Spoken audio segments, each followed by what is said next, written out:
안녕하세요. 초의 불꽃입니다.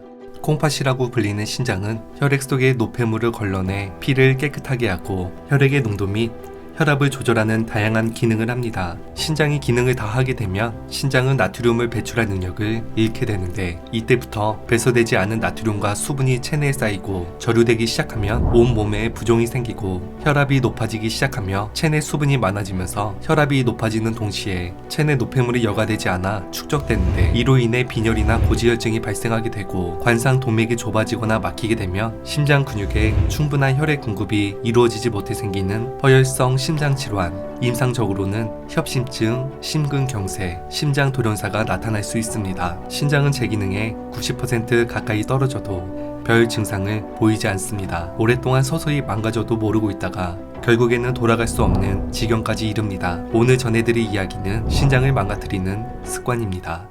첫 번째는 충분히 물을 마시지 않는 것입니다. 물은 영양소를 신장으로 나르고 노폐물을 소변의 형태로 배설하도록 돕습니다. 신장이 정상적으로 노폐물을 몸 밖으로 배출하기 위해서는 충분한 수분 섭취가 선행되어야 합니다. 만약 충분한 물을 섭취하지 않으면 몸에 독소와 노폐물이 계속 쌓이게 되어 신장 내부의 작은 필터가 고장날 수 있으며, 이는 신장결석, 감염의 원인이 되어 신장과 건강을 해칠 수 있습니다. 물을 마시면 밤에 소변을 봐야 해서 꺼려하시는 분이 계실 텐데요. 두 번째는 오랫동안 소변 참기입니다. 소변은 강이나 하천에 비유할 수 있습니다. 간이 막히면 오염이 발생하듯 소변이 배출되지 않으면 방광에 박테리아가 서식할 위험이 높아집니다. 박테리아로 발생한 염증이 역류해 신장염, 요도염, 방광염 등의 원인이 되기도 하며, 오랫동안 소변을 참게 되면 계속 모이는 소변의 압력으로 신장에 무리가 올 수 있고, 심하면 돌이 생기거나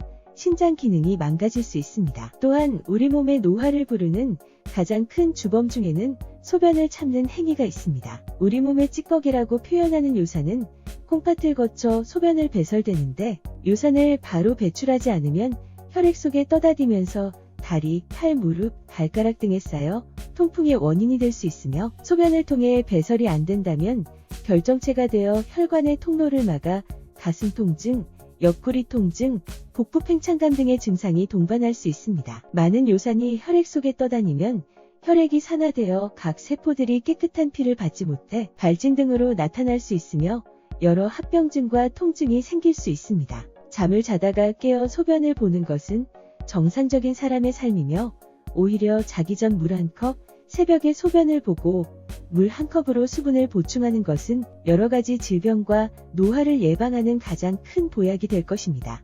세 번째는 짜게 먹는 습관입니다. 신장은 우리가 먹고 마시는 모든 것을 처리하는데, 건강하지 못한 식사를 계속하면 비만, 당뇨, 고혈압은 물론 신장에도 문제가 생길 수 있습니다. 특히 소금 섭취를 줄여야 하는데, 소금은 우리 몸이 정상적으로 기능하는데 아주 중요하지만, 과다 섭취한 소금을 몸 밖으로 내보내려면 콩팥 사용 혈액의 3분의 1이나 투입해야 합니다. 또한 나트륨 섭취가 많아지면 전신 혈압이 높아지면서 신장의 사구체 및 주변 혈관들의 높은 압력이 전해져 사구체와 혈관이 손상되고, 이로 인해 허혈성 손상이 지속되면 만성 심장병으로 진행하게 됩니다. 만성 콩팥병이 되면 염분의 배설이 감소하여 염분이 축적되고 레닌 및 안지오텐신 호르몬 증가로 인해 고혈압을 더욱 악화시키게 되는 악순환을 유발하게 됩니다. 뿐만 아니라 염분 섭취가 많아지면 신장에서 소변으로 나트륨 배설을 증가시키게 되고, 나트륨이 배출될 때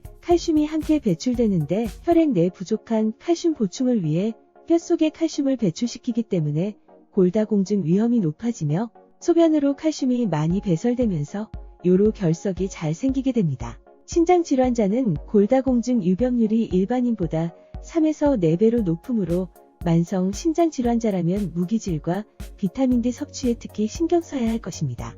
네 번째는 탄산음료입니다. 하루 2캔 이상 탄산음료를 마시면 신장병 발병 위험이 2배로 높아진다는 연구 결과가 있습니다. 미국 로욜라 대학교에서 9,358명의 건강 영양조사 자료를 통해 식습관과 소변 검사를 비교한 결과 24시간 안에 탄산음료를 2캔 이상 마시면 단백뇨증 발생률이 1.86배 증가한 것으로 확인되었으며, 이들 소변에서 단백질이 많이 섞이는 것이 발견되었습니다. 신장이 제 기능을 발휘하지 못할 경우 소변에 섞여 배출되는 단백뇨증이 일어나게 됩니다. 단백뇨는 신장을 손상시킬 수 있으며 신장의 돌을 생성시킬 수 있습니다. 다섯 번째는 지나친 동물성 단백질 섭취입니다. 신장은 단백질 대사 과정에서 생기는 독소를 처리합니다.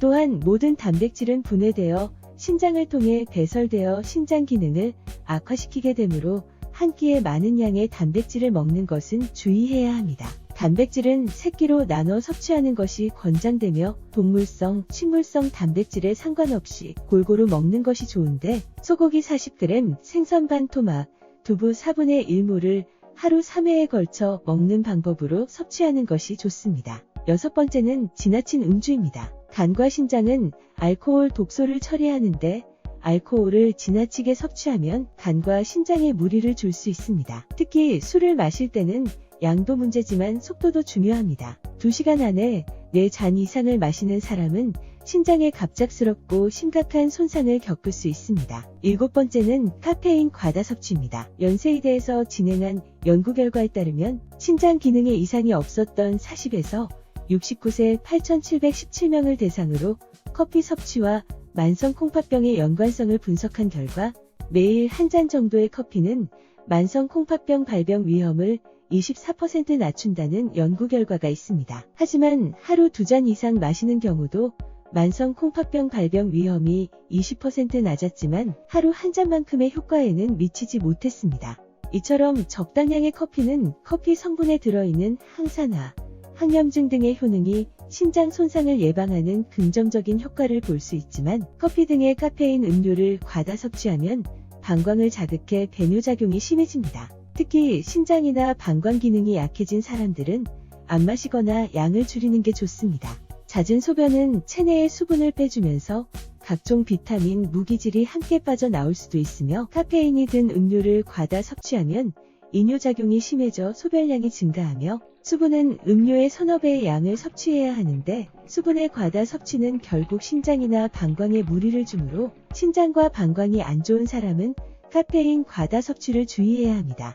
여덟 번째는 진통제 남용입니다. 진통제를 10년 이상 장기 복용하면 신장암 위험이 일반인에 비해 3배나 높아진다는 연구 결과가 있습니다. 관절염 등으로 진통제를 장기간 복용한 환자들의 신장암 발병 확률은 일반인에 비해 51% 높게 나타났습니다. 오래 복용해도 신장암 위험을 높이지 않는 진통제는 아스피린이 유일했습니다. 이처럼 진통제를 상습 복용한 사람들에게 많이 발생하는 장기적인 질환은 신장에 문제가 발생해 생긴 진통제로 인한 신장병증입니다. 진통제를 장기간 동안 복용하면 신장 자체 조직의 변형 및 섬유화가 진행되면서 결국에는 만성 신질환에 이르게 될 수 있습니다. 실제로 몸이 붓는다고 신장내과를 찾아오는 환자의 상당수는 진통제 복용인 경우로서 대부분 진통제 복용 중단 후 부종이 없어지거나 신기능이 호전되었다고 합니다. 올바른 진통제 사용을 위해서는